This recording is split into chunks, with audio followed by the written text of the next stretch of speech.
In 1989, American anthropologist Robert A. Brightman published his book Acaoohkiwina and Acimowina, Traditional Narratives of the Rock Cree Indians, a collection of interviews with Cree elders from the remote settlement of Granville Lake, Manitoba, located deep in the boreal forest, more than 730 kilometers northwest of Winnipeg. Scattered amid colorful myths and legends featuring the cultural heroes of Cree tradition are bleaker, second-hand reports describing encounters with the Wihtikow that occurred within living memory. The Wihtikow, or Wendigo, is the most dreaded of the monsters to haunt the smoky narratives of Cree mythology. According to the Rock Cree, a branch of the Woodland Cree from whom Brightman drew his stories, the Wihtikow is a human being, cursed by the north wind or the spirit of the ice, with a ceaseless, overwhelming hunger for human flesh. It possesses superhuman strength and has a heart made of ice, which renders it nearly impossible to kill. It roams the northern wilderness in search of human prey, its skin a pale corpse-like gray, its lips ragged and bloody, the monster having long since chewed them off in its hopeless bid for satiation. One of Brightman's informants described a swimming Wihtikow, which approached a group of canoe-going women who had stopped to rest on the shores of a lake in northern Manitoba, its long hair floating behind it as it glided through the water. Its arrival was presaged by cold wind and gathering storm clouds. Fortunately, the unwanted visitor was driven away by a powerful medicine woman who was also encamped on the beach at that time, a hideous hermit whom the neighboring Cree feared and respected. Another informant, an elder named Albert Umfreville, related a story told to him by an old trapper who hailed from Moose Lake, Manitoba, just east of Le Pas. Anyway, Umfreville began, the story starts out with his trapper and his family way up north, out there in the Barrens. Of course, in the Barrens, there's hardly any trees. So anyway, they were there this one night, and they heard someone prowling around outside their tent, and the dogs were very scared. They wanted to come in, and every once in a while, they'd hear something squeal. That was the dogs. Pretty soon, there was scratching at the door. The man said, "We'd better not let him in. I know who it is. It's the Wihtikow. It's eating up our dogs out there," so they were pretty scared. So come morning, they packed all their stuff, and they started off. They started going south, and in the evening they made an igloo out of snow. The same thing happened that night. They heard something prowling around, but they didn't have no dogs that night, because they were all eaten up. They were traveling by foot on snowshoes. So the old man, he loaded his rifle and sat by the door all night long. He could hear that Wihtikow walking around and round outside. The next morning, he went away. Umfreville went on to explain how the man led his family south to the tree line, certain that the Wihtikow was hot on his trail. There, he came upon large drifts of snow, in which he decided to construct a burrow. In order to confuse the Wihtikow, the trapper hollowed out his shelter at the end of a long, tortuous tunnel. So this Wihtikow, Umfreville continued, it came there that night, and they could hear it walking up there on the top of the drift. And he had a long stick that he was poking into the drift, trying to find where those people were. Couldn't find them. The following day, the family, weak from terror, exertion, and lack of sleep, continued into the forest until they came upon an abandoned cabin. The man barricaded his family inside the log structure and sealed the entrances, hammering boards over the doors and windows. That night, the Wihtikow found the cabin and prowled about it all night. In the morning, when it became clear that the cannibal would not leave, the trapper ordered his wife to boil a pot of water. And then he opened the door, the storyteller continued, and there was the Wihtikow standing out there. All he could see was teeth. Lips were all chewed away. Umfreville described how the trapper lured the monster inside with a promise of food, and killed him by plunging his head into the pot of boiling water. So after he killed the Wihtikow, the storyteller continued, he cut lots of dry wood, and he made a big fire, and threw the body on top of the woodpile. Every time he threw it on there, water would come out of the body of the Wihtikow and drown the fire out, and he'd have to make it all over again. And he worked all day, all night, all day. And toward evening, there was only one little bit of a bone left, so he had to cut more wood, and he burnt all the bone until there was nothing but just ashes. And that's how they got away. Of all of Brightman's informants to detail second-hand encounters with the Wihtikow, an elder named Johnny Bighetty stands out as an exceptionally gifted and prolific storyteller. Bighetty recalled how his great-grandfather was one of the gifted few, of which each Cree camp had at least one, who could sense the approach of a distant Wihtikow. On one such terrifying occasion, the old man slipped into a trance-like state and sent his spirit out over the trees in order to ascertain the monster's location. That accomplished, he re-entered the trance to beseech the assistance of his guardian spirits, or Acaoohkiwina, which subsequently flew into camp on the air. Bighetty recalled that these creatures made a peculiar noise when they arrived, sounding like the radio when the reception is no good, and 4 channels are coming in at once. When the spirits were hovering above the camp, Bighetty's great-grandfather walked outside, allowing the spirits to physically pick him up and carry him over the trees to the Witikow's location. At the old man's request, the Acaoohkiwina redirected the Wihtikow away from the village, saving the people from almost certain destruction. The spirits then carried Bighetty's great-grandfather to a lake near the village and dropped him off, leaving him to find his way back home. His landing left visible marks in the snow, which Bighetty likened to those made by Cessna bush planes and willow ptarmigans. The old man walked back to the village and collapsed on his arrival, utterly exhausted and barely clinging to consciousness. If you'd like to watch this video without ads, please consider becoming a member of this channel and watching the ads-free version instead. You can do this on your phone or desktop by clicking the picture of my face and then clicking the join button to the right of the subscribe button. For only $2 Canadian per month, or about $1.45 US, you can watch my members-only videos and get an icon of a little Canadian monster beside your name every time you post a comment on my channel, which will change with the amount of time you've been a member. Since times are tough, I've decided to add a lower membership tier, which will give you access to my members-only videos for only $1 Canadian per month, or about 72 American cents. For my viewers in Madagascar who can't afford this, I apologize. Sorry for the interruption, and enjoy the video. Later in his book, Brightman included a nearly identical story told by Elder Selazee Linklater regarding a spiritually powerful Cree trapper named Misil, or Michel Dumas, who was said to possess many guardian spirits. In Linklater's story, Misil, while trapping beaver deep in the bush, had the uncanny presentiment that his family was being menaced by some terrible danger. With the aid of his guardian spirits, he flew over the trees to his family's camp. There, his sons told him that, while gathering firewood, they had spotted something watching them from concealment in the trees. Perceiving that the unseen observers were a pair of Wihtikow, a man and a woman, Misil once again called on his spirit guardians for assistance. After a long delay, which Misil later learned was attributed to his baptism, the spirits answered the summons and drew the trapper vertically into the air. They then did the same to both Wihtikow and dropped them from a great height, killing them. When the Acaoohkiwina returned Misil to the ground, Linklater said in Cree, he was so weak that he was almost dead. After reviving their father in a sweat lodge, the trapper's sons, at his request, built an enormous pyre and cremated the bodies of the Wihtikow. Those Wihtikow were filled with ice, Linklater explained, and the water from the melting ice extinguished the fire. It was necessary for them to rebuild the fire twice more before the bodies were finally burned. It was necessary to burn the bodies, because otherwise the Wihtikow would return to life. The story of his great-grandfather's battle with the Wihtikow was not the only family yarn that John Bighetty related. Later, the elder described a close call that his maternal grandfather had while out in the bush with his family, tending his trapline. They were at a camp by the shore of a river, he said. One day, while he's checking his traps, the old man has a feeling that something is watching him or looking at his family. He had a feeling that something bad was going to happen. He hurried back to camp and told his wife to break up the camp and get the kids into the canoe. This was in the springtime, and there were narrow channels of water along the shore. They packed everything up real quick and loaded into the canoes and paddled away from the shore. There in the bush along the shore, the old man could just see someone pacing along with them, keeping up as they paddled, keeping pace with the canoe.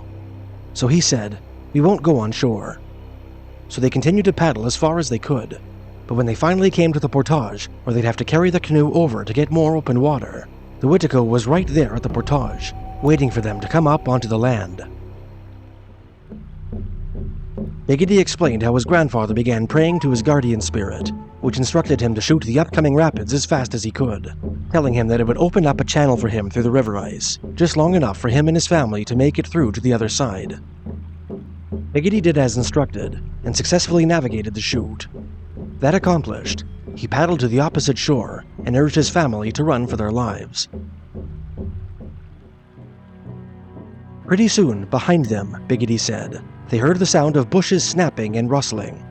Wihtikow was following close behind them as they ran. My mother told me she remembered being pulled along by her mother, just rushing through the bush, and hearing the old man say, "We've got to live. We have to run really fast if we want to live." And the noises behind them got closer and closer. Suddenly, the Wihtikow comes right up behind them at arm's length. He grabbed the kids and they screamed. Then the old man turned and reached into his hunting bag and pulled out a moose antler knife that he always carried. He looked right at that Wihtikow and told him, "If you'd left us alone, you'd be able to live. But I have to kill you because of what you've done to my children, by frightening them and trying to kill them." And he stabbed that moose antler into the Wihtikow.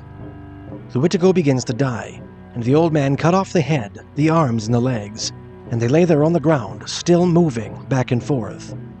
He only killed it because it was going to harm his family. Another of Bighetty's tales is set on the shores of Watt Lake, a small body of water just northwest of Granville Lake, on the southern shores of which Brightman collected his stories. Many years ago, an old woman, whom Bighetty recalled had died sometime in the 1960s, spent the winter trapping at Watt Lake with her brother and another woman. In early spring, before the melt, the trio mushed southeast past Granville Lake to Sewanee Lake, just southeast of the former, to tend their spring trapline. For reasons undisclosed, the two women decided to return to Watt Lake shortly after their arrival to retrieve their canoe, which they had left at their winter camp. As soon as they left, Bighetty said, the brother began dreaming that his sister was in trouble. He dreamed that there was a Wihtikow somewhere around Watt Lake, waiting for them, so he went out after them. When the old women arrived at their old winter camp at Watt Lake, they sensed the presence of some unseen evil in the forest, and decided to return to their spring camp with all haste. They were scared, Bighetty said, so they loaded their canoe up on the toboggan in a big hurry, and got the dogs and headed back to Sewanee. Roughly halfway between Watt Lake and Granville Lake, the travelers encountered the old woman's brother, who told the pair of his frightening dream. The trio then proceeded southeast, eager to put as much space between themselves and Watt Lake as possible. No sooner had they set out together than the three travelers heard the unmistakable sound of someone proceeding up the trail behind them. The Wihtikow, they knew, was following them, and would soon overtake them. As the trio proceeded along a narrowing of the river known as the Mistassini, the brother prayed to his guardian spirit, the Rock, asking it to prevent the Wihtikow from reaching them. As if in response, a huge rock broke free from the overhanging cliffs behind them, sending a shower of boulders crashing into the valley below. The rock slide formed a barrier across the narrows, which obstructed the Witikow's trail, giving the three travelers the time they needed to escape. Bighetty's last tale described the chilling experience of two trappers, a native named P.B. and a Swede named Bruce Anderson, who ran a trapline together on South Indian Lake, Manitoba, northeast of Granville Lake. One day, Bighetty said, while he's checking his traps, P.B. starts to feel lonesome. He felt tired. He didn't feel like working or eating. They say that people begin to feel sad like that when there's a Wihtikow somewhere going around. So he lifts up his traps, and he's walking home along the shore of the lake, and he sees something's footprints there, and those prints were all webbed across like a fishnet. He was just stiff with fright. It looked like something had been walking there, which had mucklucks made out of heavy fishnet. Terrified, P.B. returned to camp and told Anderson what he had seen. The Swede simply laughed, dismissing his partner's terror as the product of Indian superstition and misidentification, but agreed to examine the strange tracks the next day. The partners headed to the spot the following day and puzzled over the prints, which neither could make heads nor tails of. Just as they were leaving in their canoe, P.B. caught a glimpse of something tall retreating into the bush. That night, Bighetty continued, all the dogs in their camp were nervous. They howled all night, and the fur on their backs stood up on end. The dogs continued their howling the following night, alerted by the presence of something lurking in the woods beyond their camp. Anderson stuck his head out of the tent to see what was causing the commotion and saw a dark figure standing in the bush nearby. He shouted at the figure, which slunk away into the trees. The next day, the storyteller continued, PB went to set up a little camp further out along their trapline. The old people always said that the Wihtikow would hang around and bother people for 3 days, and then kill and eat them on the 4th day. Well, now it's the 4th day, and PB is still feeling sad and scared. No appetite, just dragging himself around. He tried to set up a camp in the bush, and just then, he heard gunshots in the distance. Right away, he felt this great relief, and his appetite came back. He traveled rapidly back to their old camp. There, he found Bruce standing there with his .30-30. He'd killed that Wihtikow as it was coming into their camp. The feet were webbed, just like the prints it left. They burned the body. Perhaps the eeriest Wendigo story to appear in Brightman's book was an anecdote related by an elder named Cornelius Colomb. According to this story, there was once a half-Chippewayan man from the tiny community of Brochet, Manitoba, on the northern banks of Reindeer Lake, in the northwestern corner of the province. This man had a daughter, whom he wanted to marry to a Cree from the hamlet of South End, Saskatchewan, at the opposite end of the lake. When the father of the hopeful bride proposed this match, the Cree from South End rejected the offer with scorn, telling the suitor that he didn't want his son to marry an Athabascan dog. The half-Chippewayan responded to this insult with a curse, telling the man from South End that his own son would eat him the coming winter. That fall, the man from South End took his family to Gold Sand Lake, Manitoba, roughly halfway between Reindeer Lake and South Indian Lake. There, the man's son made it his custom to hunt rabbits with his sister every evening. One night, after just such an excursion, the brother and sister returned to camp to find that a bear had taken up residence in their tent. The presence of this ursine marauder seemed to induce a sort of madness in the young hunter. In a sort of frenzy, he killed the bear, dragged its carcass outside of the tent, and built a cook fire. Then he drew his hunting knife and sawed off the bear's head. When the head came free, he tossed it into the fire and watched while the fur singed to powder. Then, heedless of the pleas of his horrified sister, he drew the head from the flames and began to eat the half-cooked meat. This inexplicable ritual seemed to cause a profound change in the young man. In the ensuing days, he fell ill, refusing to eat and rejecting sleep.